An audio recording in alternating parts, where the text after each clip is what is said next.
of grace is Jesus my Redeemer. There is no more for heaven now to give.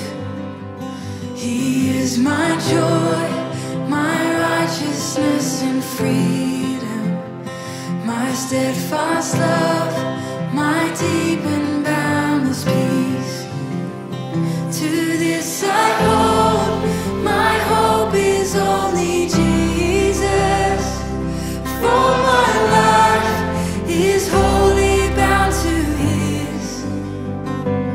Oh, how strange and divine, I can sing all is mine, yet not I, but through Christ in me.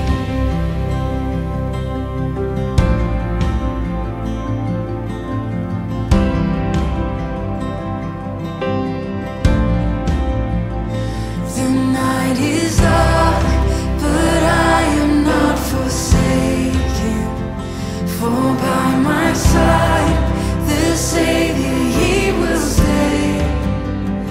I labor on in weakness and rejoicing, for in my need His power is displayed. To this I hold, my shepherd will defend me. Through the deepest valley He will lead. Oh, the night has been won, and I shall overcome, yet not I, but through Christ in me.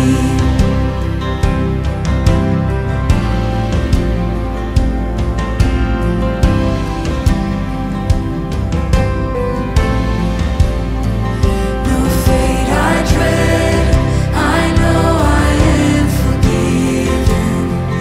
The future sure, the price it has been paid.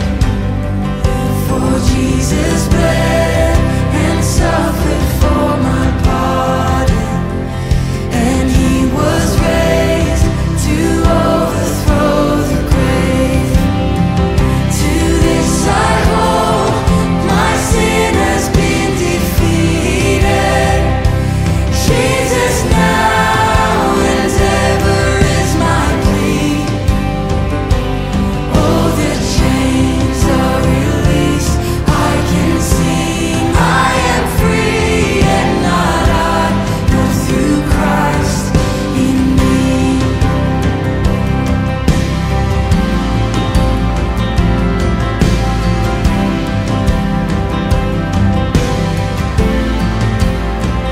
With every breath, I long to follow Jesus, for He has said that He will bring me home. And day by day, I know He will renew me, until I stand with joy before the throne. To this I hold, my hope is only Jesus. All the glory evermore to Him. When the race is complete, still my lips shall repeat, yet not I, but through Christ in me. To this I hold, my hope is only Jesus.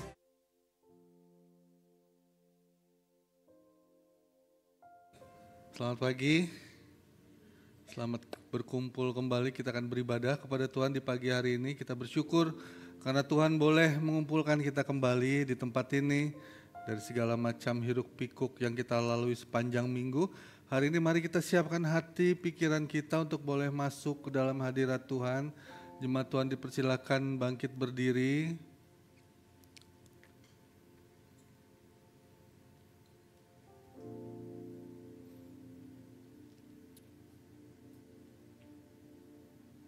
Ya Tuhan, Kami hari ini kembali datang kepadamu ya Tuhan dengan satu keyakinan bahwa kematian-Mu di kayu salib, pengorbanan-Mu di kayu salib telah meruntuhkan segala tembok pembatas yang selama ini memisahkan kami untuk datang secara langsung kepada Bapa. Dan oleh sebab ini dengan penuh keberanian pada hari ini kami boleh datang menghadap-Mu, beribadah, dan kiranya Tuhan memimpin jalannya ibadah kami di pagi hari ini dari awal, pertengahan, hingga akhirnya, dan nama Tuhan dimuliakan dan kami boleh menikmatinya. Di dalam nama Tuhan Yesus kami berdoa dan mengucap syukur. Amin. Jemaat Tuhan dipersilakan duduk kembali, silakan mengambil waktu teduh di hadapan Tuhan.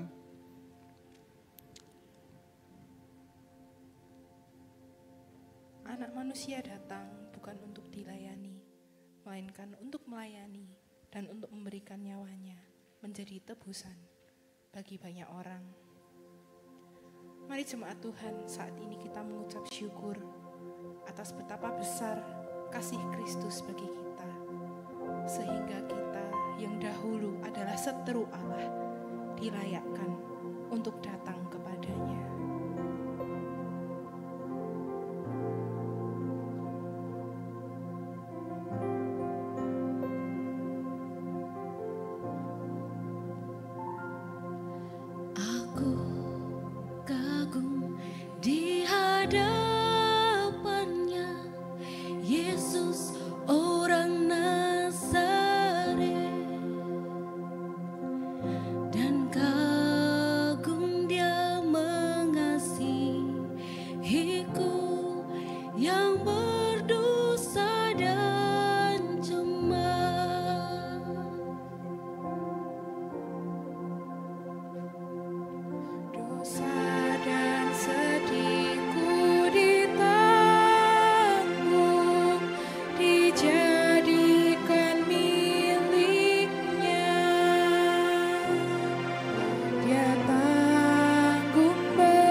Supaya kita bertobat. Oleh sebab itu jemaat Tuhan, mari saat ini dengan rendah hati kita datang ke hadapan Tuhan, mengaku siap dosa-dosa kita.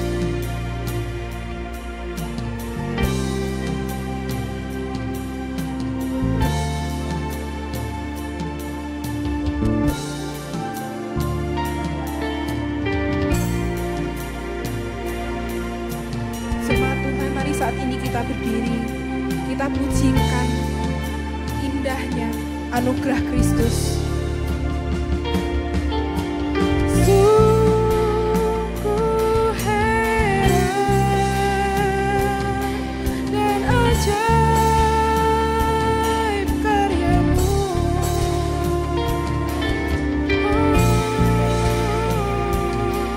Terima kasih Tuhan.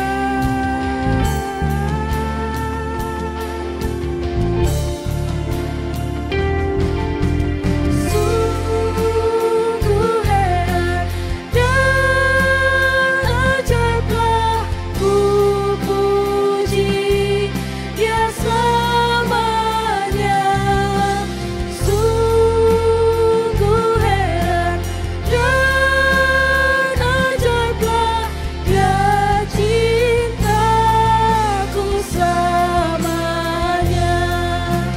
Sungguh heran dan ajaiblah ku puji Dia selamanya.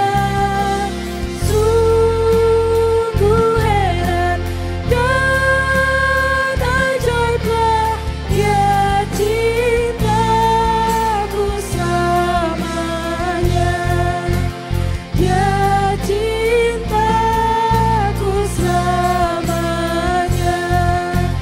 Dia cintaku selamanya. Mari kita bersatu di dalam doa.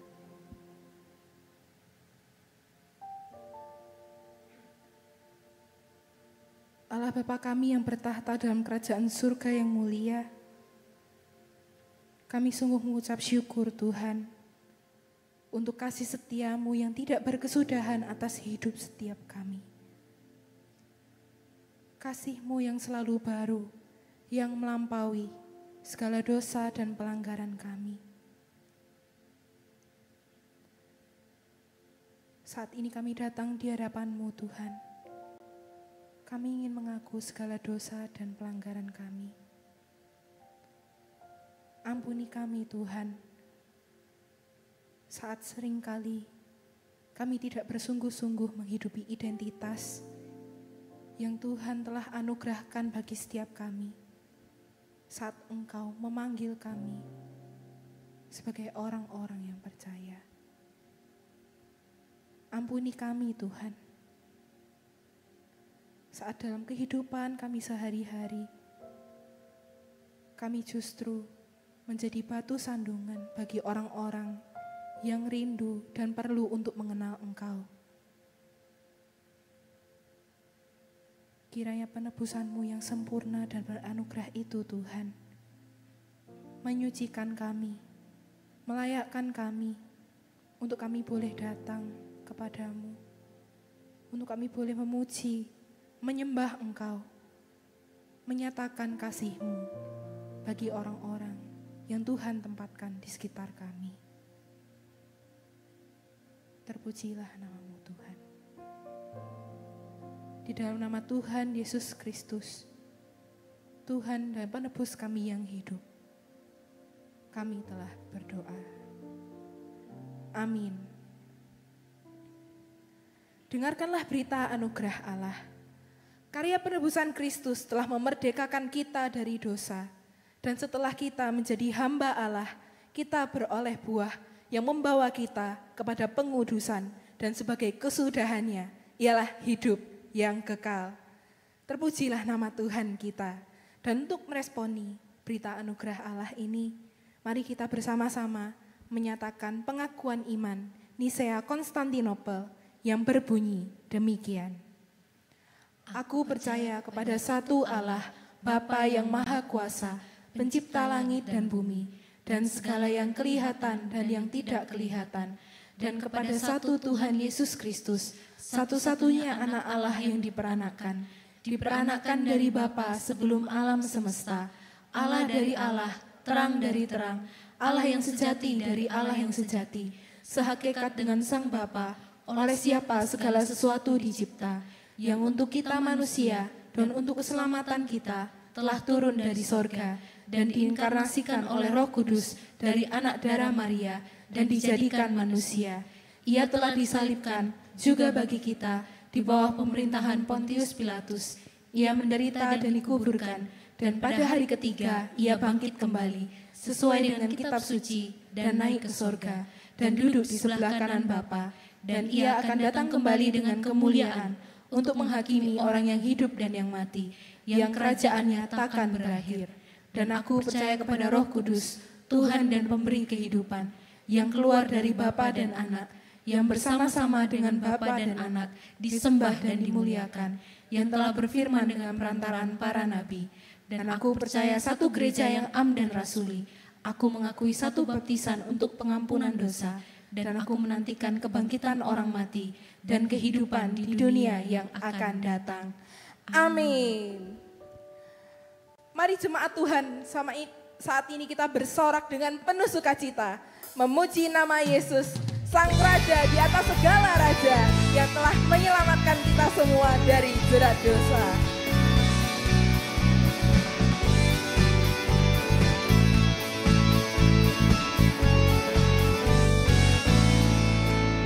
Terpujilah nama Yesus.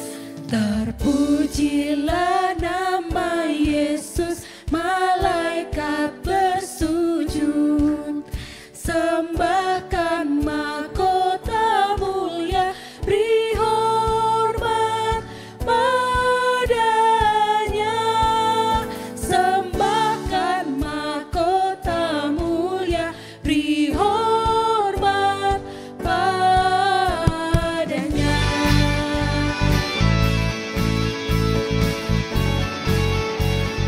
Mari umat tebusan Tuhan, kita bersyukur karena anugerah Kristus telah menyelamatkan setiap kita. Semua yang ditebuskannya bersyukur bersujud, anugerahnya selamatkanku, beri hormat padanya, anugerahnya selamatkanku, beri hormat padanya.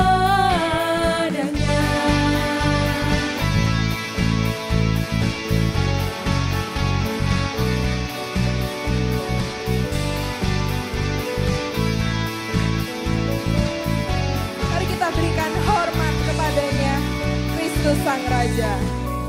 Beri hormat padanya, beri hormat padanya, Kristus Sang Raja, Kristus Sang Raja. Beri hormat, beri hormat, beri hormat, beri hormat padanya, beri hormat padanya, Kristus Sang Raja, Kristus Sang Raja. Beri hormat, beri hormat, beri hormat. Bangsa-bangsa di dunia berhimpun bersujud, pandanglah hormat mulianya, beri hormat padanya. Pandanglah hormat mulianya, beri hormat padanya.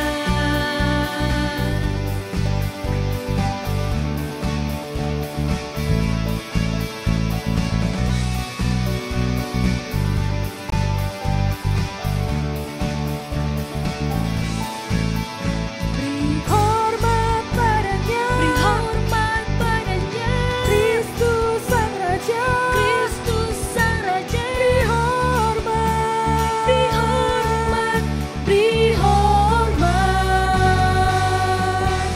beri hormat padanya, beri hormat padanya, Kristus Sang Raja, Kristus Sang Raja. Beri hormat, beri hormat, beri hormat.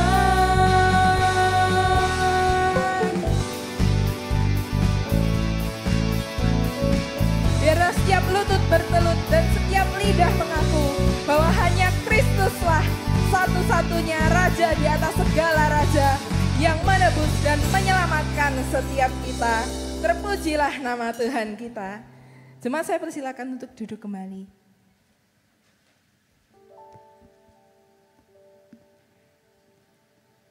Saat Tuhan telah memberikan amanat agung kepada kita untuk mengabarkan Injil Kristus melalui hidup kita, mari kita belajar untuk terus bersandar kepadanya dan memohon agar Kristus sendiri yang bekerja di dalam dan melalui kita.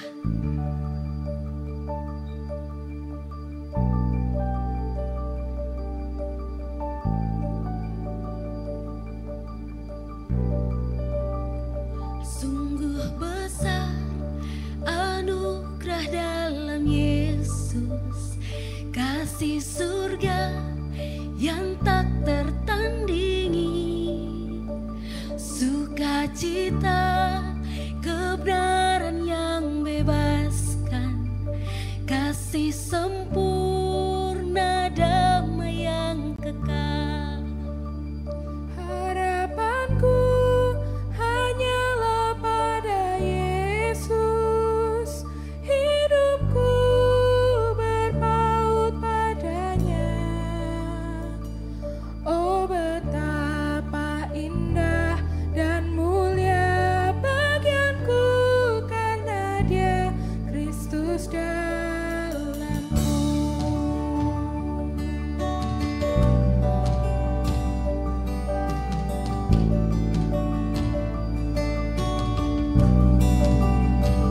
Ku tak gelap, ku tak pernah sendiri, di pihakku Sang Penyelamat serta dalam kekuranganku sukacita, sebab kuasanya sempurna dalamku.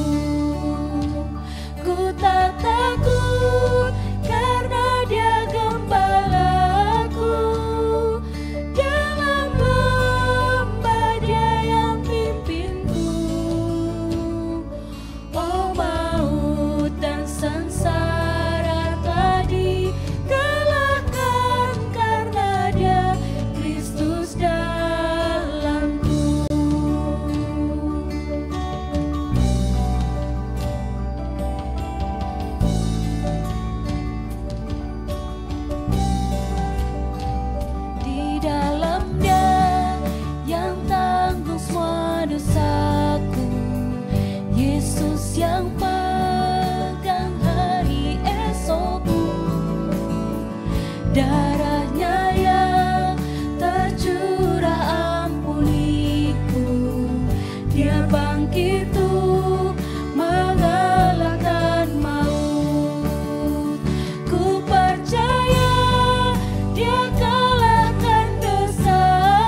Kami akan terus bernyanyi Tuhan, karena bukan siapa kami, tapi karena Kristus yang tinggal dalam kami, yang akan selalu menuntun, menyertai kami, meluruskan kami ketika jalan kami mulai bengkok, menegur kami ketika kami pantas untuk ditegur, dan Kau juga yang memulihkan kami ketika sakit, physically ataupun psychology. Engkau yang memulihkan kami, Engkau yang ada di dalam kami. Dan untuk itu kami akan selalu bersyukur dan kami akan selalu berjanji bagi Tuhan. Terima kasih buat kesempatan di pagi hari ini kami kembali akan merenungkan firman Tuhan. Tuhan, hamba berdoa kiranya firman-Mu menyapa setiap kami pribadi lepas pribadi tanpa terkecuali. Yang ada di tempat ini, Tuhan yang menegur, Tuhan yang menguatkan, Tuhan yang memulihkan. Kiranya Tuhan juga berkati hamba-Mu yang jauh dari sempurna. Biarlah apa yang keluar dari lidah bibi hamba semuanya berasal daripada Tuhan saja. Berkati waktu ini, di dalam nama Tuhan Yesus kami berdoa dan mengucap syukur. Amin. Silakan duduk Bapak Ibu, shalom.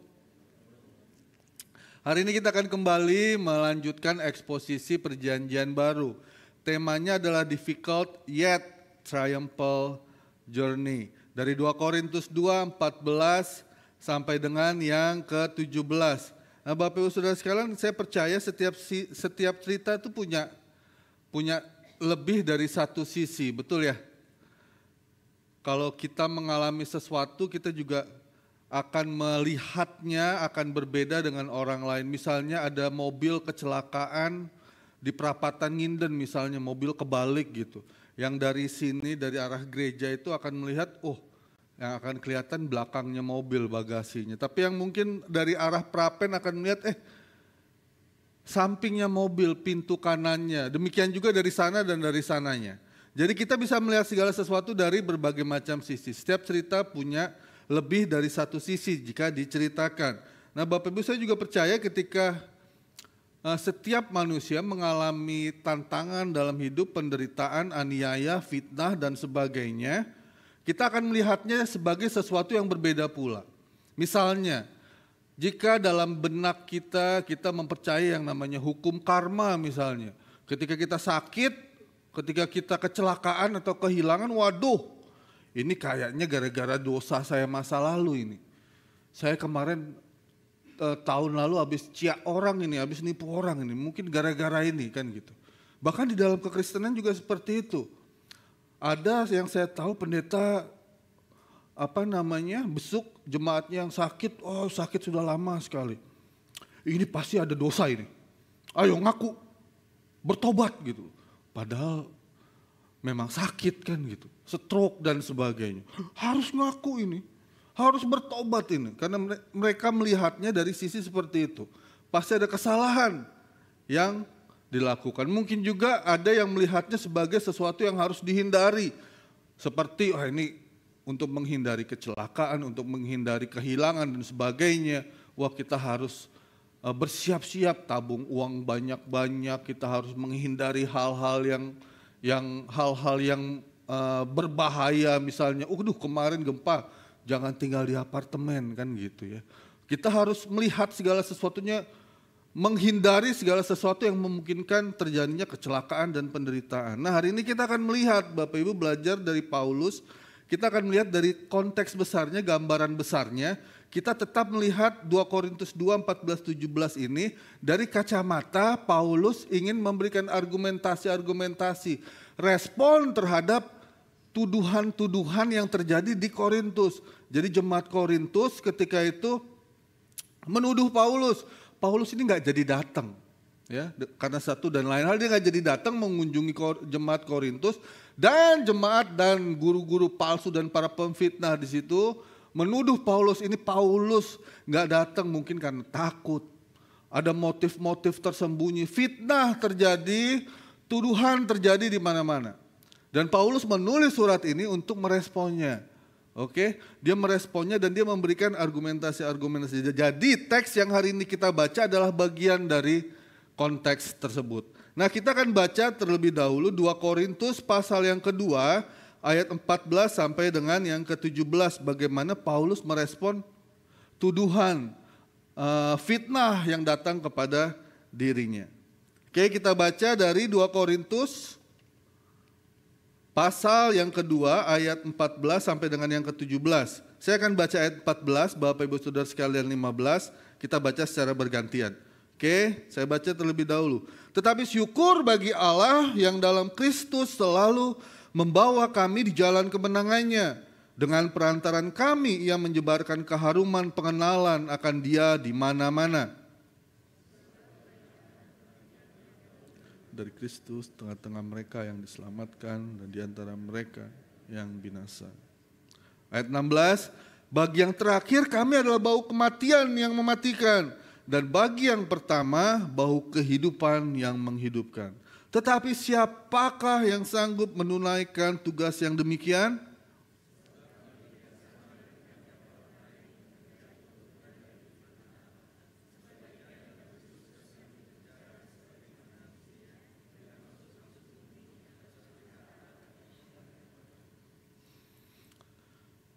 Puji Tuhan, jadi di tengah segala tuduhan, sekali lagi di tengah segala fitnah, Paulus meresponnya yang pertama dengan apa? Paulus mengucap syukur kepada Allah, syukur kepada Allah di ayatnya yang ke-14. Dia mengucap syukur. Nah, pertanyaannya di sini, dia mengucap syukur untuk apa? Mengapa dia mengucap syukur? Jadi ada 2 partisip yang akan menjelaskan sebetulnya.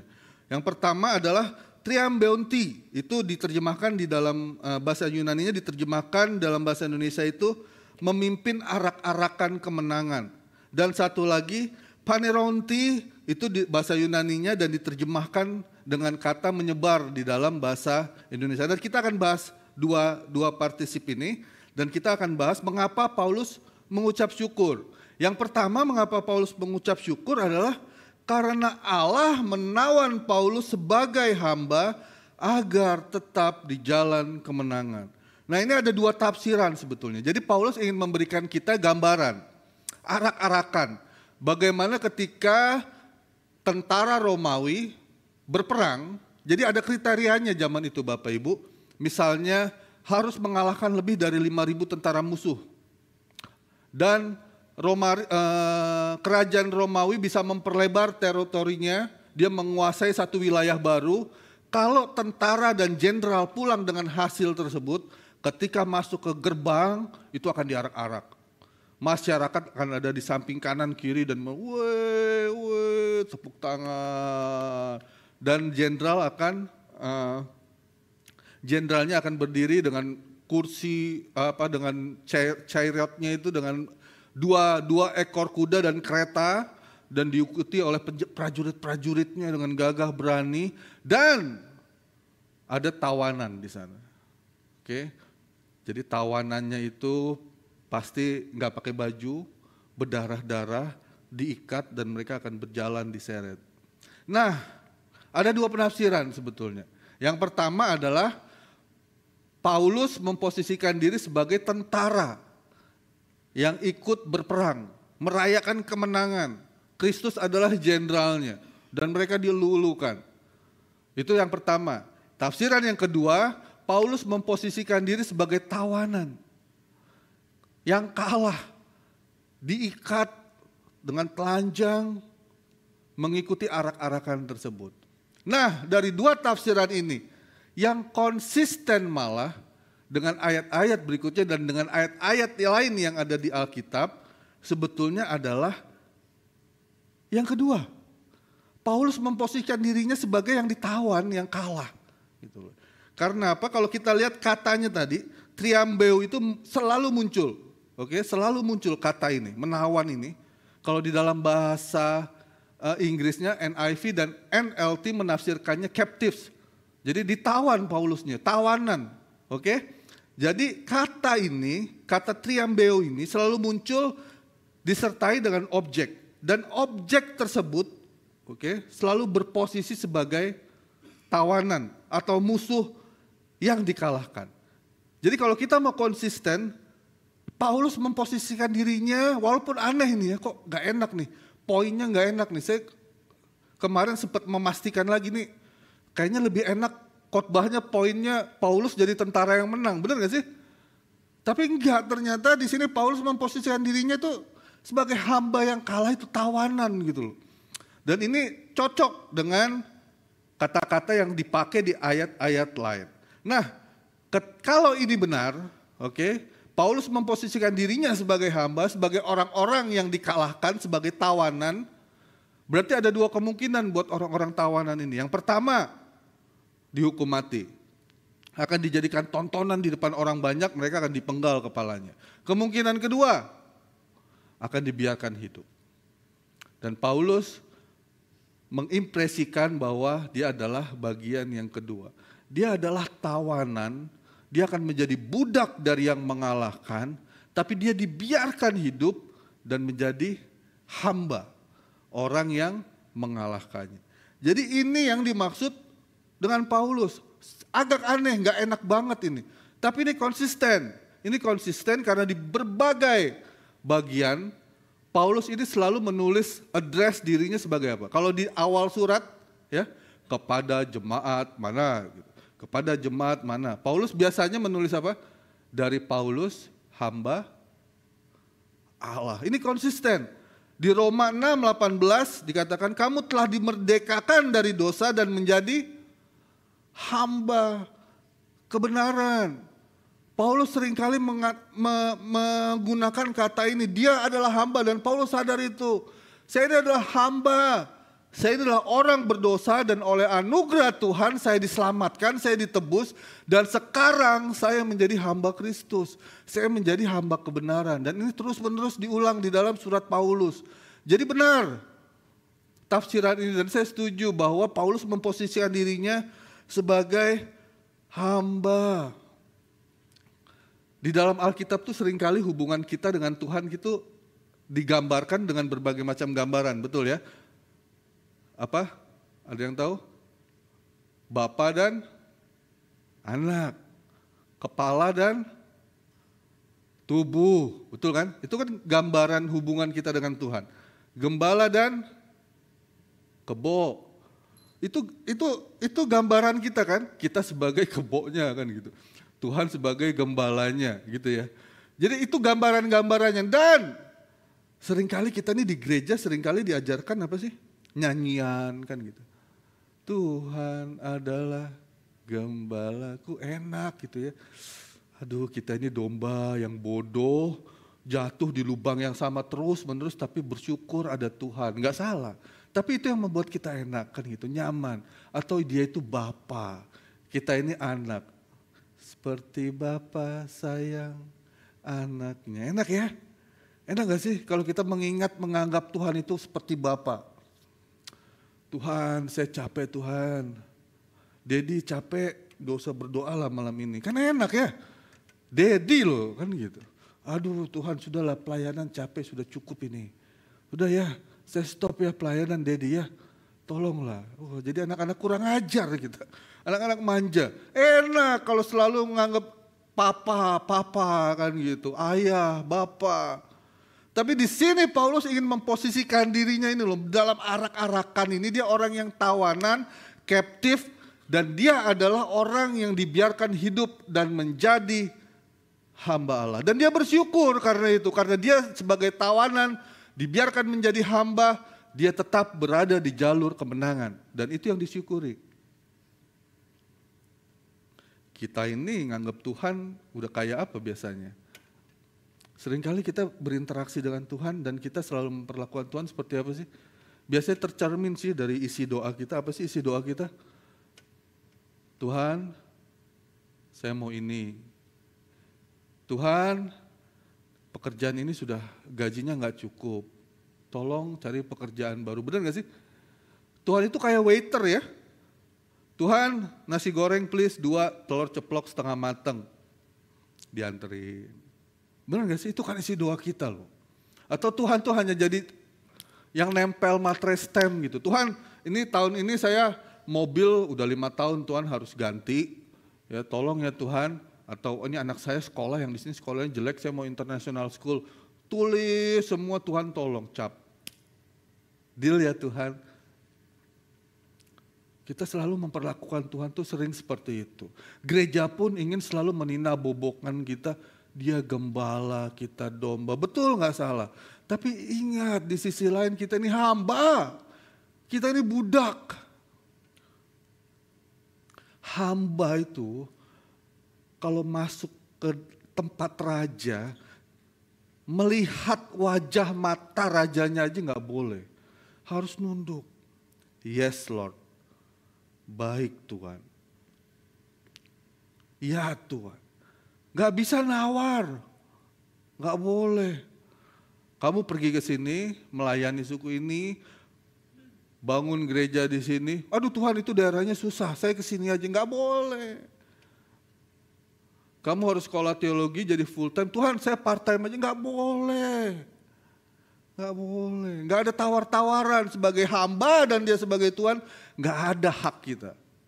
Kita udah gak punya hak lagi. Hidupku bukanlah, itu lagu sekolah minggu yang saya sangat suka loh. Hidupku bukannya, itu ayat hafalan DG itu. Bukannya aku lagi ya, tapi Kristus dalamku.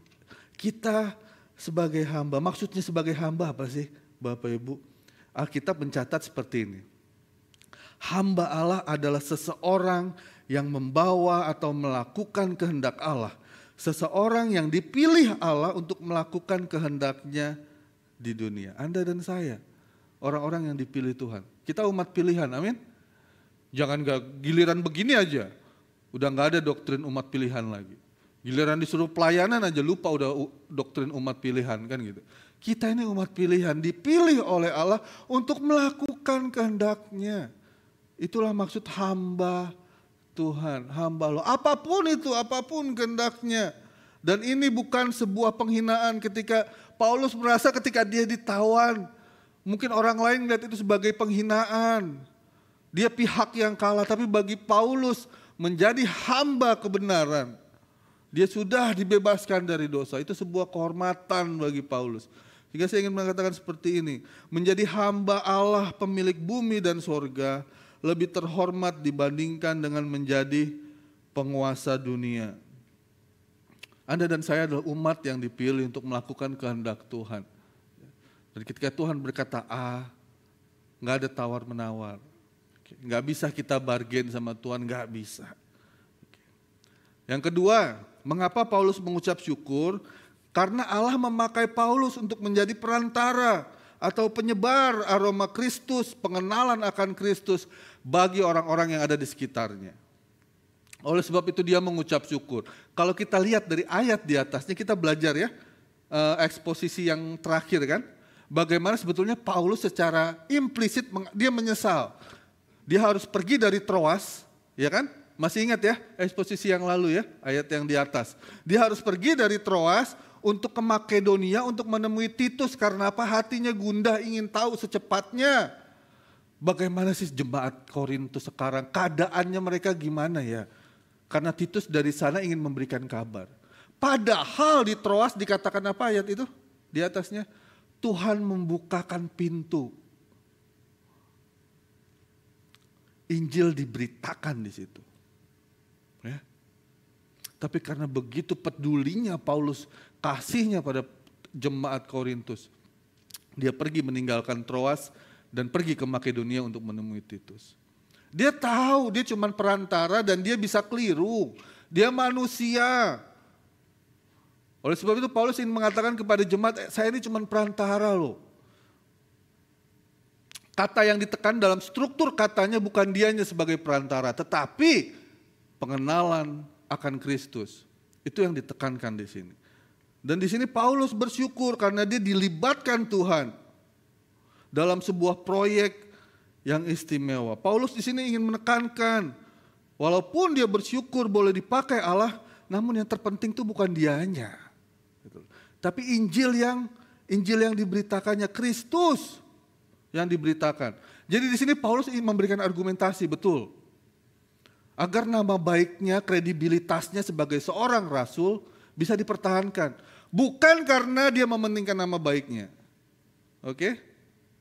Kalau kita kan dalam bisnis terutama ya. Yang bisnis pasti tahu. Begitu nama baik kita hancur, that's it. Kita nggak dipercaya lagi sama orang, that's it.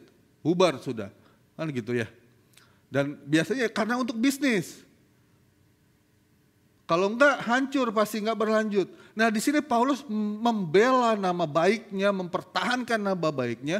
Bukan karena nama baiknya ada di tempat pertama, no. Tapi dia sadar kalau dia kredibilitasnya terganggu, Injil yang diberitakan pasti akan terganggu. Kalau orang enggak percaya sama dirinya, bagaimana dia orang-orang percaya sama berita yang akan dibawa? Enggak mungkin. Oleh sebab itu Paulus ingin memberikan argumentasi. Pembelaan demi pembelaan. Akan nama baiknya supaya nama Kristus dimuliakan, nama Kristus diberitakan. Dan Paulus sekali lagi hanya menjadi pengantara. Nah kita ini sebagai umat Tuhan, hamba Tuhan, pelayan Tuhan, semuanya kita ini hamba Tuhan. Seringkali kita lupa, celakanya kita itu cuma jadi pengantara. Beberapa hari ini, bulan-bulan ini saya banyak dicurhati sama teman-teman yang sudah pensiun, hamba Tuhan yang sudah pensiun gitu ya. Aduh, pensiun belum punya rumah, gereja nggak bertanggung jawab, uang pensiun nggak cukup, bukan di gereja ini, oke? Nggak cukup gitu kan. Terus mulailah ngungkit-ngungkit masa lalu, padahal dulu loh, wah mulai nih keluar semua unek-uneknya. Lokasi ini saya yang rintis, mulai nih. Kalau nggak ada saya yang rintis, nggak jadi itu. Pelayanan lansia loh di tempat ini saya yang mulai loh. Sekarang udah lumayan lihat hasilnya. Kalau nggak ada saya ya nggak ada pelayanan ini. Begitu tekanan datang, mulai keluar semuanya. Ini gedung gereja loh. Kalau bukan saya yang nyumbang kita cuma pakai kipas angin. Wah mulai ya. Rek gak akan bisa lo punya banyak lokasi. Kalau bukan saya loh yang doain. Wah doa sekarang dibawa-bawa nih. Kelihatannya rohani loh. Saya punya teman seorang pendeta, jemaatnya lama gak punya anak. Terus akhirnya punya anak, begitu punya anak. Iya ini dari dulu saya doain kalian loh. Lihat ya doa dipakai juga gitu. Kedengarannya rohani gitu. Dan kita akan mengungkit semua, kita lupa. Kita ini cuma alat instrumen yang kecil di tangan komposer yang besar. Amin. Seringkali kita tuh cuma jadi yang triangle itu yang cuma ting, ting, betul gak sih? Tapi itu membuat harmonisasi yang bagus, suara yang indah. Ada yang ingin gak sih klipnya videonya Mr. Bean di Olimpiade kalau gak salah ya. Bagian dia tuh cuma neken piano tuts, tet, dan komposer semuanya membuat lagu yang indah megah gitu. Tapi tanpa tet. Gak bagus. Gak harmonisasinya gak bagus gitu loh. Tapi kita sering lupa, kita cuma just instrumental, kita cuma tools, kita cuma perantara. Bukan yang membawa wangi itu bukan kita. Tapi Kristus yang ada dalam kita yang memancarkan aroma itu. Dan itu yang membuat kita sering lupa gitu loh. Kalau ada yang muji khotbahnya bagus ya, masa sih. Padahal hati ini, iya juga sih. Berapa kali kita mencuri kemuliaan Allah, sungguh. Seringkali kita mencuri apa yang menjadi haknya Tuhan, kemuliaan Tuhan, kita curi begitu rupa. Atas nama doa dan sebagainya. Sekali lagi Bapak Ibu, kita hanya sementara, saya suka ilustrasi ini karena itu selalu saya ingat. Ketika Fael umur 2 tahun itu dia mau nulis namanya dia Bapak Ibu. Ya namanya umur 2 tahun gak bisa lah nulis Fael. Akhirnya saya pegang tangannya dan saya bantu dia tulis namanya Fael. Benar bisa jadinya namanya Fael karena saya yang pegang tangannya, pensilnya saya pegang, saya arahin Fael. Setelah tulis jadi, wah jadi. Dia cari mamanya, mama, I can write my name. Dia dengan sukacita ngabarin mamanya. Kalau anak 2 tahun sih lucu. Tapi kalau udah kita tuh nggak lucu. Dan celakanya kita sering seperti itu. Kita lupa kita tuh cuma perantara. Kita lupa kita cuma jadi alat. Dan Paulus ingin menegaskan itu di sini. Dia bersyukur pada Tuhan bahwa sampai saat ini walaupun dia keliru, seringkali keliru. Tapi dia tetap dipakai Tuhan untuk proyek besarnya Tuhan. Oleh sebab itu saya ingin mengatakan seperti ini Bapak Ibu. Kalau yang sampai saat ini kita masih diberikan kesempatan untuk melayani Tuhan. Apapun itu, gunakan kesempatan itu baik-baik. Kalau kita masih diberikan kesempatan untuk memberi kepada hamba Tuhan, kepada hamba-hamba Tuhan, misionaris-misionaris di ujung sana. Bersyukurlah karena kita masih punya kesempatan untuk memberi dan pakai itu dengan baik. Kalau kita masih diberikan kesempatan untuk boleh melayani di mimbar ini, di pemusik, singer, guru-guru sekolah minggu di belakang layar sana. Jika masih ada yang kesempatan yang Tuhan berikan, pakai itu baik-baik. Pergunakan itu baik-baik karena time flies, tanpa kita sadari kita akan duduk di kursi goyang tanpa kita bisa berbuat apa-apa lagi. Karena waktu kita sudah habis. Gunakan waktu itu dengan baik. Kita ini cuma alat dan ketika Tuhan ingin masih pakai kita apapun itu. Dengan uang kita, dengan keahlian kita, segala talenta kita. Pergunakan itu baik-baik. Yang kedua, pertama dia mengucap syukur. Dan yang kedua, dia mengatakan bahwa ini tugas yang berat, ini sebuah pengakuan Paulus. Tugas ini sangat berat, tugas ini tidak ada yang sanggup melakukannya tanpa Allah. Ayat yang ke-15 dan ke-16. Ini ada sebuah pengakuan dari Paulus bahwa dia ini terbatas. Dia nggak mampu melakukan ini, sulit. Untuk menjadi perantara pembawa kabar baik sulit. Karena apa? Yang pertama karena efek dari aroma itu. Efek dari wanginya Kristus itu ada dua. Kalau orang yang menerima, maka akan mendapatkan kehidupan. Tapi buat orang yang menolak, akan ada kematian. Dan Paulus sadar itu. Dia tahu ketika dia memberitakan Injil, dia berada di satu tempat dan ada orang menolak, dia tahu. Pasti ada yang menolak dan dia tahu kemana akan larinya, ke kebinasaan kekal. Dan itu bukan beban yang ringan. Itu bukan beban yang ringan, itu secara psikologi itu sangat berat. Efeknya itu dua sisi sekali lagi. Itu sama seperti kalau saya suka kopi atau durian mungkin ya. Kalau kopi itu ada yang orang yang nggak suka kopi dan nggak suka wanginya kopi, betul kan?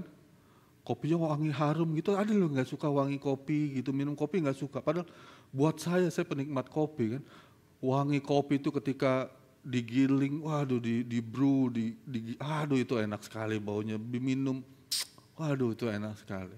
Ada orang yang suka wanginya, nggak suka minumnya kan gitu. Ada yang suka wanginya dan suka minumnya. Saya nggak pernah ketemu orang suka minumnya, nggak suka wanginya. Nah, saya belum pernah ketemu. Jadi kalau minum tutup hidung. Belum ada, kayaknya nggak ada ya. Nah, tapi itu kopi wanginya, kopi yang begitu itu efeknya ada bermacam. Ada yang nggak suka. Durian juga seperti itu. Ada yang suka durian, baunya wah, the king of fruit. Ada yang nggak suka, langsung keluar dari ruangan. Dan inilah efek dari aroma pengenalan akan Kristus. Ketika ada orang menerima, dia akan mendapatkan kehidupan kekal. Ketika ada orang yang menolak, Paulus sadar dan itu sangat menyusahkan hatinya. Akan ada yang menolak dan mereka akan masuk ke dalam kebinasaan kekal. Dan ini sulit bagi Paulus. Ini mendukakan hatinya, ini menguras hatinya psychologically. Oke? Gak gampang loh, gak gampang. Mungkin kayak operasi ya, dokter operasi yang di ruang operasi yang bedah. Dia harus tahu, dia harus paham dan dia pasti sudah menyisakan ruang di hatinya, di pikirannya bahwa dia akan gagal, betul gak? Dan orang yang dioperasi ketika dia gagal berarti orangnya akan mati. Dan dia harus berdamai dengan itu. Dan ketika Paulus membawa menjadi perantara aroma Kristus di tengah-tengah orang yang lain, dia sadar bahwa apa yang dia bawa bisa mendatangkan kematian kekal bagi mereka yang menolak. And that's not easy. Melayani Tuhan tanpa Tuhan memang pasti gagal. Okay? Tapi saya ingin bertanya satu hal sebelum itu. Apakah kita merasakan apa yang dirasakan Paulus? Susah hatinya. Ketika kita melihat ada orang yang menolak Injil, saudara-saudara kita, teman-teman kantor kita, mereka tahu, mereka pernah mendengar Injil dan mereka sampai sekarang tetap menolak. Apakah hati kini susah? Atau biasa saja? Nggak ada artinya? Same? Atau hati ini susah? Beban itu berat sekali. Sulit sekali gitu. Melihat orang-orang menolak itu sulit, sedih sekali seperti Paulus melihatnya. Apakah kita punya perasaan seperti itu? Kita bisa cek hati kita masing-masing. Yang ketiga, yang terakhir, motivasi yang bersih dalam melayani, ayat yang ke-17. Di sini Paulus memberikan satu gambaran lagi. Ada orator-orator zaman dulu, pengkhotbah-pengkhotbah zaman dulu, oke? Mereka berkhotbah, mereka berorasi, dan mereka hidup dari itu.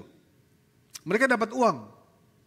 Semakin orasinya menyenangkan hati orang, khotbahnya menyenangkan hati orang, mereka akan dapat uang lebih.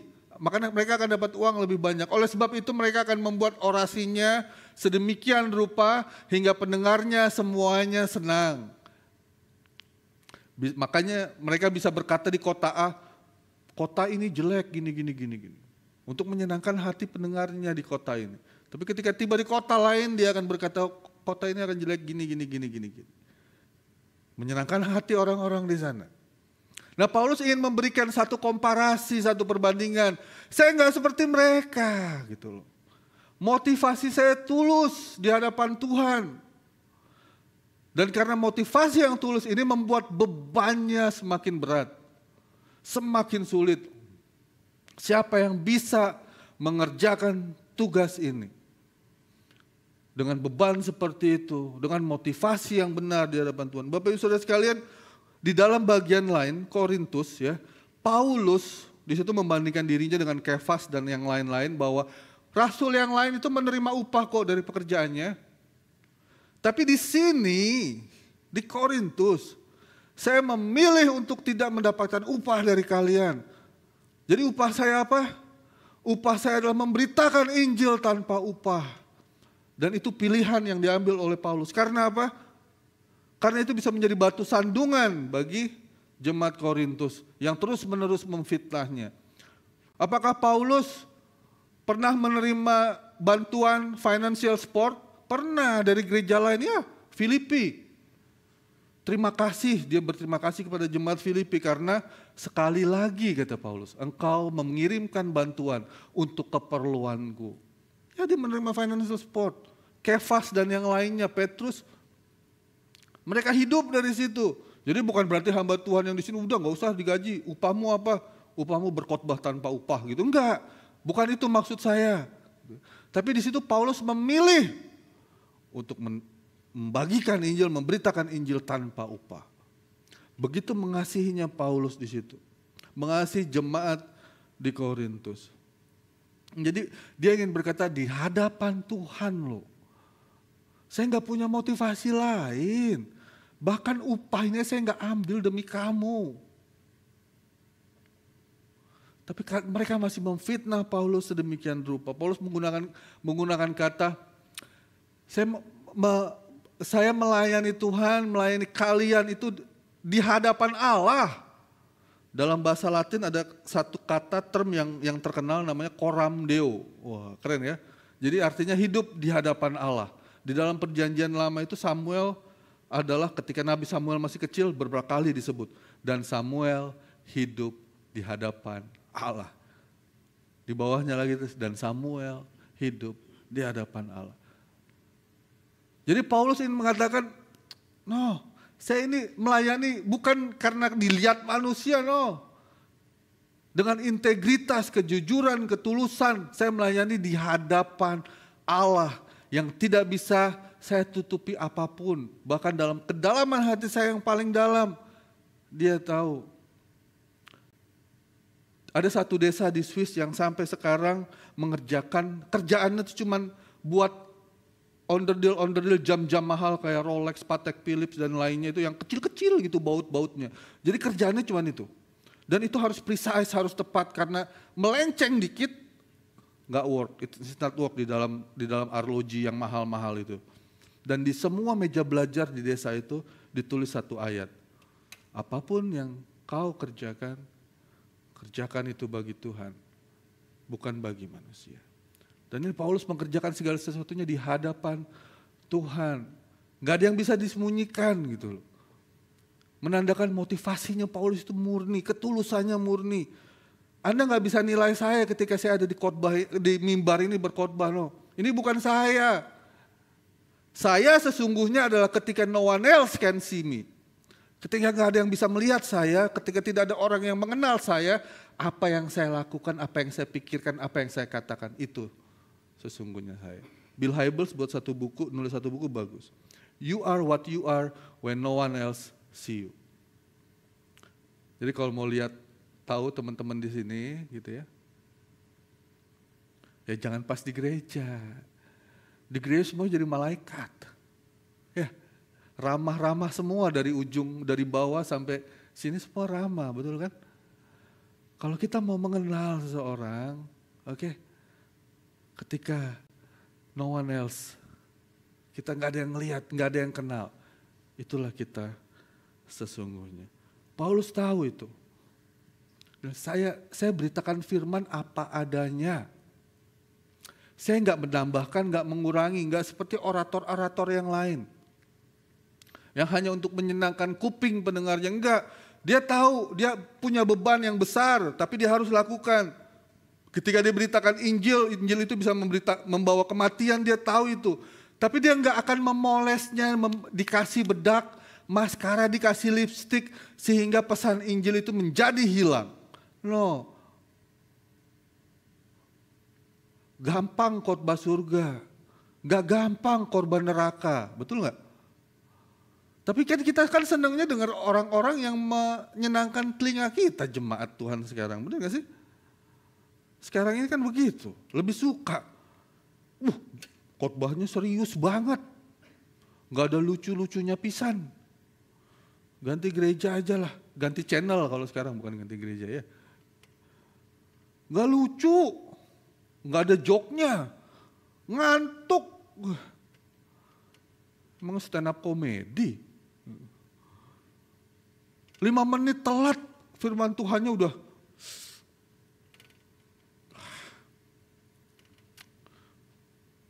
Aduh, alat musiknya ini, pemusiknya nggak ngangkat, atmosfernya nggak naik. Wah, istilah-istilah sekarang ya. Nggak enak loh, nggak naik. Angkat aja sendiri itu drum, biar angkat gitu. Kita ini maunya hal-hal yang mengenakan kuping, kenyamanan tubuh kita, semuanya yang itulah yang kita mau. Yang receh-receh, yang ringan-ringan gitu. Tapi Paulus nggak mau itu. Dia tahu dia motivasinya benar. Injil yang diberitakan apa adanya, walaupun membawa kematian. A.W. Tozer pernah bercerita, suatu saat waktu dia masih muda, dia pergi di satu kebaktian, dan di depannya ada seorang wanita berumur 23 tahun sekitar itu. Jadi selama ibadah ketika khotbah dimulai, dia perhatikan wanita ini nggak ada perhatiannya lah. Ya ibu-ibu gitu ya di gereja, badannya di gereja mungkin pikirannya ke pasar, aduh lupa beli pepaya buat besok sarapan, atau mungkin aduh uang arisan lupa lagi dibayar gitu. Jadi ibu-ibu ini, anak muda, wanita ini cuma duduk dengan pikiran melayang-melayang, kata A.W. Tozer. Sampai khotbah dimulai dan A.W. Tozer menulis dari awal sampai akhir, dari A sampai Z khotbahnya tidak menyinggung Tuhan sekalipun, tidak menyinggung Injil sekalipun. Jadi khotbahnya hanya bercerita tentang bagaimana ayahnya meninggalkan keluarganya dan mamanya harus menghidupi anak-anaknya seorang diri. berjibaku, bercucuran air mata untuk menghidupi perekonomian keluarga.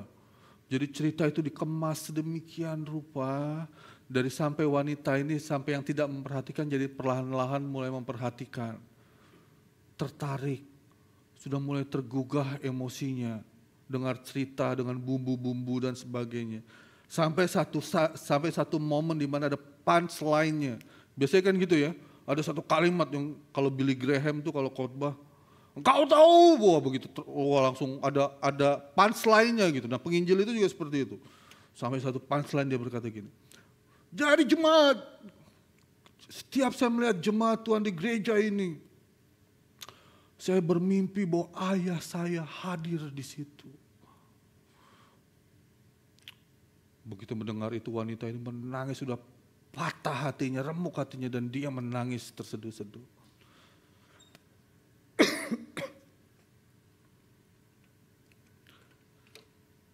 Kalau udah seperti itu, disuruh apa aja pasti mau cewek itu, betul ya? Sudah kena emosinya, udah ketangkep gitu. Tapi kita seringnya suka yang seperti itu. Nggak suka firman yang keras, yang membangun emosi, hanya itu tok. Tapi bukan Injil yang diberitakan. Bapak saudara sekalian, untuk menutup firman Tuhan di pagi hari ini, izinkan saya bertanya. Kita boleh periksa hati kita masing-masing dan bertanya pada diri kita semua masing-masing. Yang pertama, apakah kita susah? Hati ini susah. Ketika kita melihat orang-orang menolak Kristus. Ketika kita melihat saudara-saudara kita, orang tua kita mungkin, yang sampai detik ini masih menolak Kristus. Apakah hati ini susah? Begitu susahnya sampai kita nggak tahan. Saya harus beritakan Injil gitu. Susah hatinya. Yeremia 20 ayat 9, Yeremia itu nabi yang meratap kan gitu ya. Dia udah nggak tahan. Capek. Dia sudah dimasukin ke dungeon, ke gua. Dia dihina, dipukuli. Firmannya yang diberitakan itu ditolak mentah-mentah oleh bangsa Israel. Sampai di Yeremia pasal 20 ayat ke-9 dia bilang gini, saya sudah pensiun aja Tuhan, saya resign ya, jadi prophet, jadi nabi saya capek, resign. Tapi setelah itu dia menulis di akhir-akhir ayat pasal 20 itu, dia bilang gini, but there is, dalam bahasa Inggrisnya itu lebih bagus, there is a fire in me that I cannot contain katanya. Ada api dalam hati saya itu, saya nggak bisa tahan. I cannot contain that fire. I have to preach katanya. Apakah ketika kita melihat orang-orang itu kita sampai nggak tahan dan saya harus gitu. Karena kita sedih, kita susah. Pertanyaan yang kedua, sudahkah kita menjadi pembawa keharuman Injil Kristus dimanapun Tuhan tempatkan kita? Ketika kita berada di satu tempat ada wangi Kristus semerbak yang tercium. Mari kita berdoa.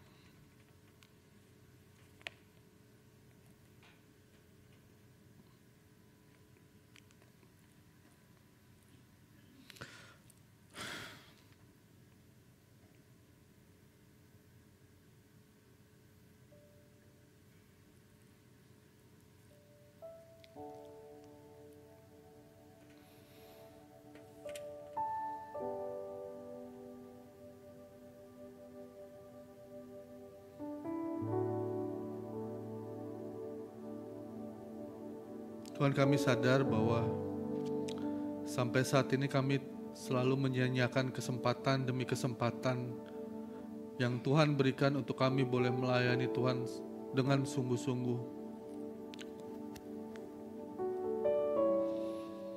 Untuk itu kami minta ampun Tuhan. Kami juga sadar bahwa ketika kami meneliti hati kami, cinta, hasrat untuk melihat orang yang belum percaya, untuk kembali kepada Tuhan itu tidak ada lagi sekarang ya Tuhan. Dan kesedihan, kesusahan ketika melihat orang-orang yang menolak Injil Tuhan, itu juga tidak ada dalam hati kami. Kami mohon ampun.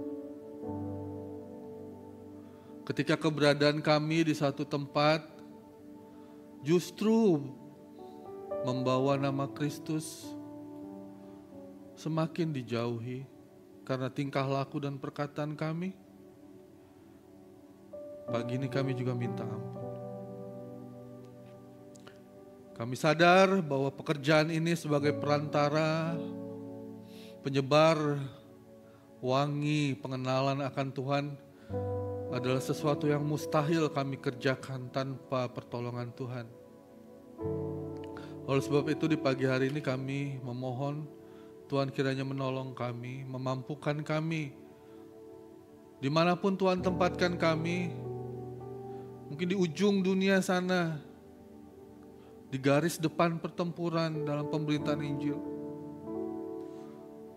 Tuhan tolong kami. Atau kami yang ada di tempat ini, ketika melihat orang-orang di sekitar kami, Tuhan kiranya taruh hati-Mu dalam hati kami. Agar kami susah hati kami melihat orang menolak Injil. Terima kasih ya Tuhan. Hamba berdoa buat setiap jemaat-Mu di tempat ini. Biarlah melalui hidup setiap kami nama-Mu dimuliakan. Injil diberitakan, Kristus ditinggikan. Di dalam nama Tuhan Yesus kami berdoa. Amin.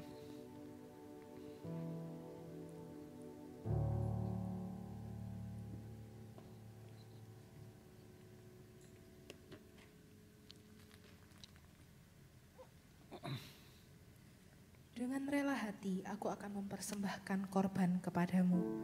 Bersyukur sebab nama-Mu baik ya Tuhan. Jemaat yang terkasih, kini tiba saatnya bagi kita untuk memberikan persembahan kita sebagai ungkapan syukur atas anugerah Tuhan dalam hidup kita. Jemaat dapat memberikan persembahan secara tunai melalui amplop yang telah dibagikan di awal ibadah, lalu dapat dimasukkan ke dalam kotak persembahan setelah selesai ibadah, maupun secara non-tunai melalui transfer ke rekening yang tertera di layar maupun di balik amplop persembahan, dan juga bisa melalui scan kris yang terdapat di layar maupun di balik amplop persembahan. Dan sambil kita mempersiapkan persembahan kita, selamat menyaksikan Warta Gereja minggu ini. Welcome to Reform Exodus Community. This is our church, this is our home. Kami ucapkan selamat datang bagi Anda yang baru bergabung hari ini. Jika Anda ingin lebih mengenal REX, silahkan dapat menghubungi nomor berikut ini. Sebagai sebuah gereja yang berkomitmen pada care, teaching, and mission, Reform Exodus Community telah menyiapkan berbagai macam program pembinaan dasar untuk setiap jemaat. Diharapkan rangkaian pembinaan yang baku ini bisa menolong perjalanan rohani setiap jemaat. Dan saya di sini untuk memberitahukan 3 langkah awal yang bisa kita lakukan. Yang pertama adalah mengikuti kelas Mengapa Saya Kristen, berisi 12 topik tentang doktrin-doktrin dasar kekristenan. Yang kedua mengikuti Discipleship Group 1 atau DG1 dengan tema kehidupan berpusatkan Injil. Dan yang ketiga adalah mengikuti Camp Gospel and Pains atau Camp GAP. Di dalam camp ini kita akan melakukan penelitian tentang hati kita, penelusuran tentang berhala-berhala dalam diri kita, luka-luka emosional kita. Diharapkan melalui 3 hal ini, jemaat bisa dibantu untuk benar-benar ditransformasi, bukan tambal sulam, tetapi secara radikal sampai ke akar, yaitu ke hati kita. Nah, bagaimana tanggapan mereka yang sudah mengikuti masing-masing program ini? Mari kita ikuti bersama-sama kesaksian mereka. Saya di situ banyak belajar tentang keselamatan dan kepastian keselamatan, dan hal-hal lain yang merupakan dasar dari teologi saya, mengapa saya menjadi orang Kristen. Saya sungguh diperlengkapi untuk lebih mengetahui hidup yang berpusat kepada Injil. Saya bisa mendeteksi luka-luka batin secara psikologis yang disebabkan karena pola asuh orang tua maupun luka karena perbuatan orang lain, dan saya bisa merasakan bahwa Kristus yang telah menyembuhkan dan memulihkan hati saya secara total. Melalui Camp Gap saya belajar untuk menghampiri kehidupan saya masa lalu dan mulai untuk berdamai dengan diri saya. Dari komunitas ini kita bisa bertumbuh, mengalami pertumbuhan rohani secara personal, dan memiliki komunitas yang saling membangun dan saling menguatkan. Saya rindu kita semua bertumbuh ke arah Injil. So, come and join us. Ini giliran Anda sekalian untuk mendaftarkan segera. Tuhan memberkati kita.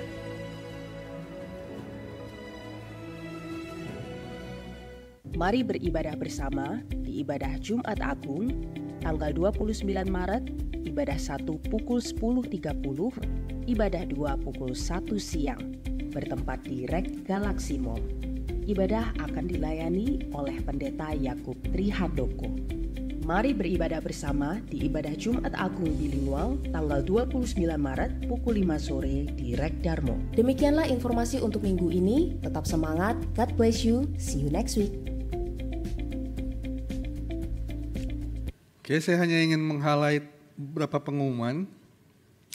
Jadi sudah ada tadi Jumat Agung, saya ingin tekankan sekali lagi ada 2 ibadah, jam 10:30 dan jam 1 siang di Rek GM. Jadi kita bersama-sama bergabung dengan rek yang lain untuk boleh beribadah bersama-sama di sana jam 10:30 dan jam 1. Ada sekolah minggu, jadi Bapak Ibu jangan khawatir, yang memiliki anak bisa dibawa anaknya. Ada guru-guru sekolah minggu yang akan melayani di sana. Oke? Dan buat jemaat, aktivitas sekolah minggu ini dari guru-guru sekolah minggu, karena ada aktivitas ya berarti ya ini ya. Anak-anak akan selesai lebih lama dari biasanya, jadi dimohon kesabarannya sedikit untuk menunggu anak-anak. Buat anak-anak muda, EXO Youth Ngindan, diharapkan kehadirannya di barbecue party Sabtu 30 Maret jam 6 sampai jam 8 di Rek Ngindan. Oke, buat anak-anak muda, barbecue party sekali lagi hari Sabtu 30 Maret. Tidak perlu membawa makanan, puji Tuhan. Cukup bawa teman dan perut yang kosong saja. Tapi perlu daftar, oke? Perlu daftar, jadi segera daftar. Oke, demikianlah pengumuman hari ini. Kita boleh bangkit berdiri, kita akan berdoa dan mengakhiri ibadah kita.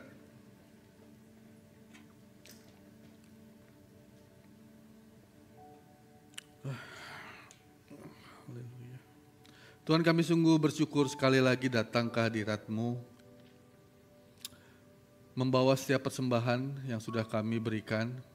Kiranya Tuhan pakai setiap persembahan ini, sucikan, kuduskan, untuk boleh digunakan bagi kerajaan Allah, pelebaran kerajaan Allah, secara khusus di Surabaya, di Indonesia, bahkan di dunia, melalui gereja-Mu di tempat ini.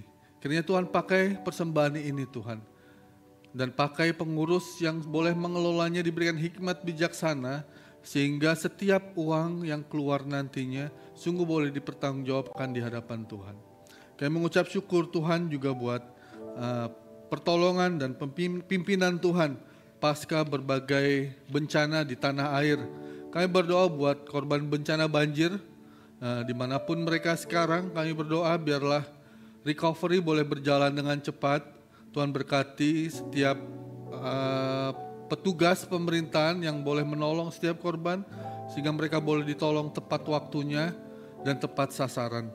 Kami berdoa juga ya Tuhan buat setiap warga Surabaya yang juga kemarin baru mengalami gempa bumi, mungkin ada yang syok, mungkin ada yang stres, tapi kami pada hari ini, pagi ini berdoa biarlah Engkau Allah sumber damai sejahtera yang memberikan kelegaan, memberikan penghiburan, dan memberikan pemulihan. Dan kami berdoa biar melalui ini juga ya Tuhan, kami sebagai manusia boleh lebih sadar lagi bahwa kami adalah manusia yang sangat terbatas. Kami tidak bisa mengontrol banyak hal di dunia ini, sehingga kami boleh semakin berserah dan bergantung kepada Tuhan, karena Engkaulah Allah yang berdaulat penuh atas hidup kami semua. Terima kasih Bapa Surgawi, ini doa kami, di dalam nama Tuhan Yesus kami berdoa. Doksologi.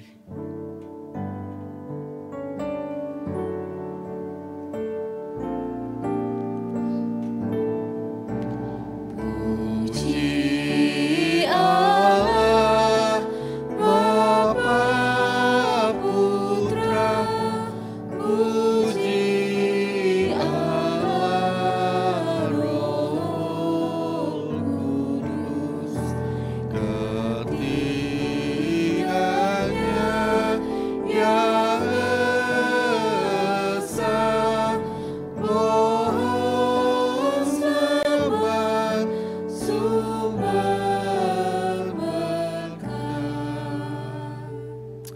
Jemaat Tuhan, arahkan hati dan pikiran kita kepada Tuhan dan terimalah berkat Tuhan.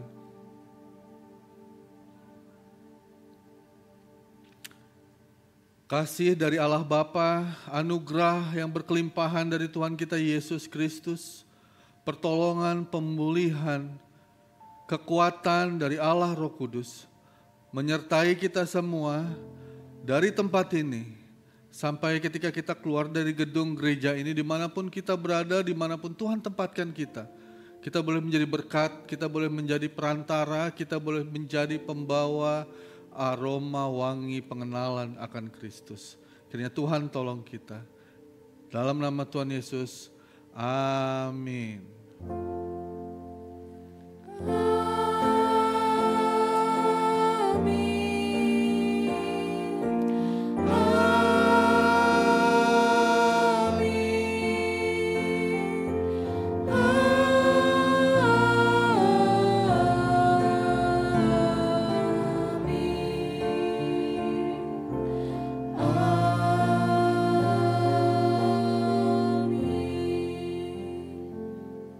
Tuhan dipersilakan duduk.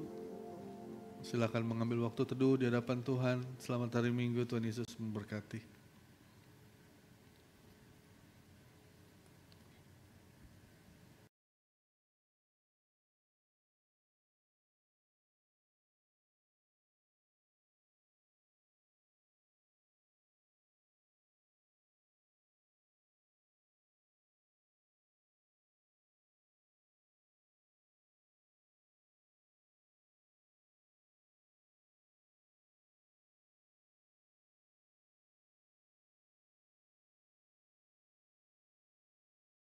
Baik, selamat menikmati kebersamaan